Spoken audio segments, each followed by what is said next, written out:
dar 10 dicas para cuidar da sua saúde mental na quarentena.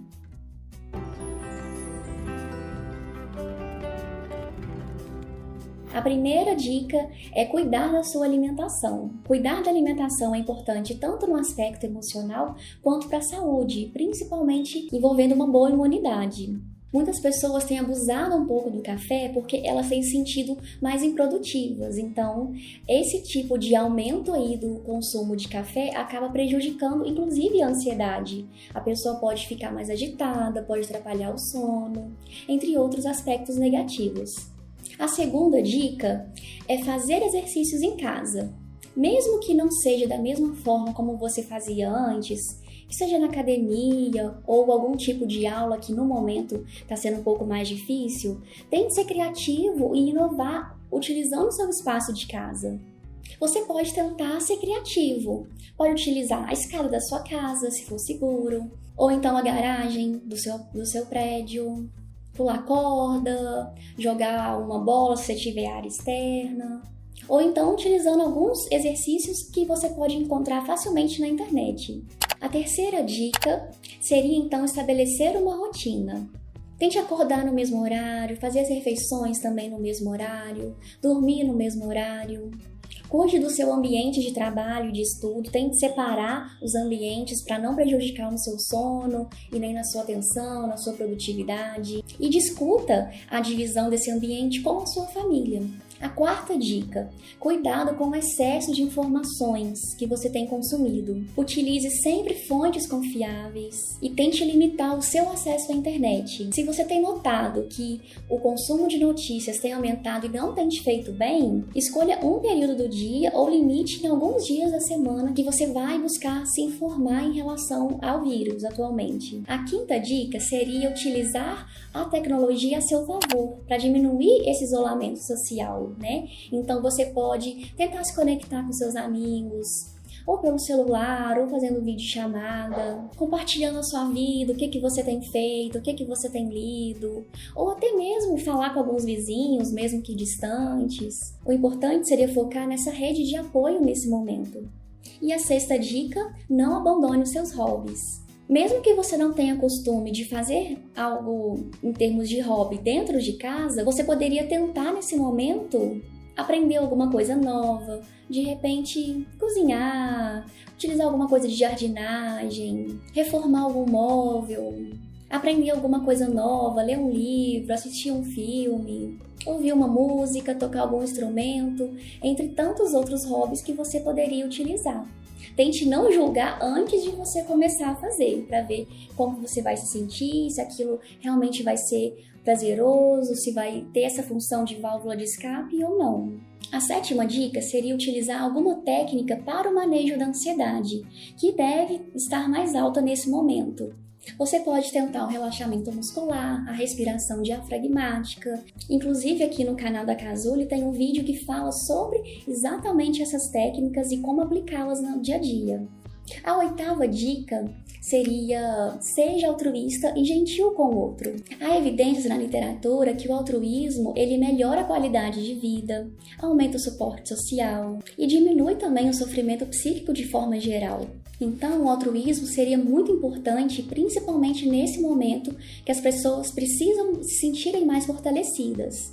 Estar disponível para conversar com as pessoas, entrar em contato, saber como seus funcionários ou amigos estão, por exemplo. Você pode também oferecer alguma coisa que você saiba fazer às pessoas. Por exemplo, fazer máscaras. Se você é professor de inglês, de português, de alguma outra matéria, você poderia dar uma aula de reforço de forma gratuita, ou ajudar as pessoas a se organizarem financeiramente melhor. Enfim, alguma outra dica que poderia beneficiar o outro. E nós não podemos falar de altruísmo sem falar de empatia. Então, a nona dica seria: seja empático. A empatia é uma habilidade social super importante, multidimensional, e ela pode sim ser treinada e aprendida continuamente.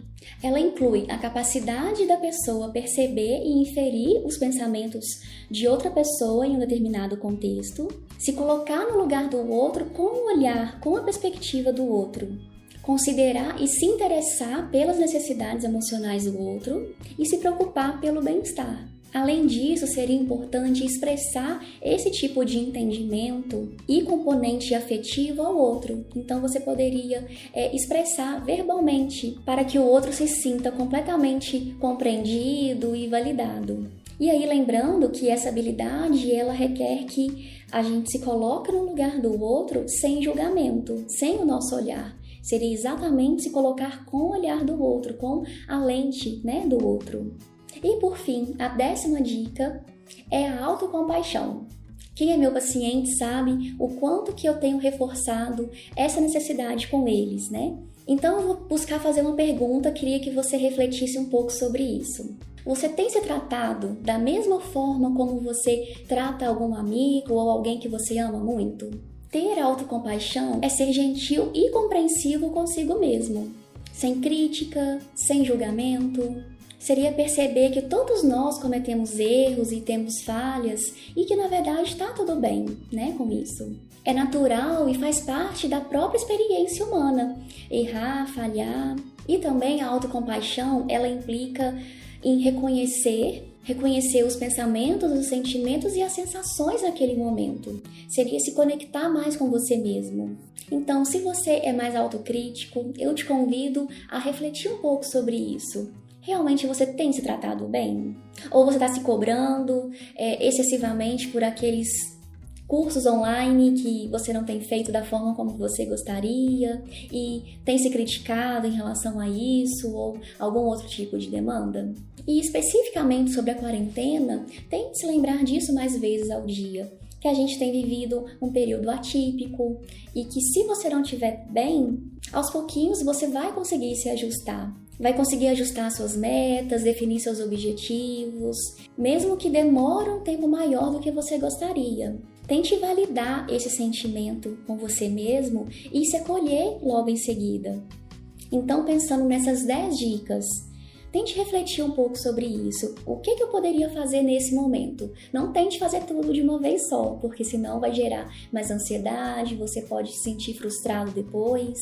Lembre que é um passo de cada vez. Então, você pode começar, por exemplo, na meta do exercício. Se você está fazendo 0 exercícios, 0 horas por semana, você pode começar em um dia a fazer 10 minutos, depois no outro dia aumentar mais 5 minutos e assim por diante. Ou então reservar meia horinha por dia para fazer alguma coisa prazerosa, para cuidar um pouco mais de você, da sua saúde mental. Melhorar, de repente, a qualidade do seu sono, fazendo um chá, ou então tentando dormir um pouco mais cedo, ficando distante de celular, de telas. Enfim, qualquer que seja essa dica, comece aos pouquinhos.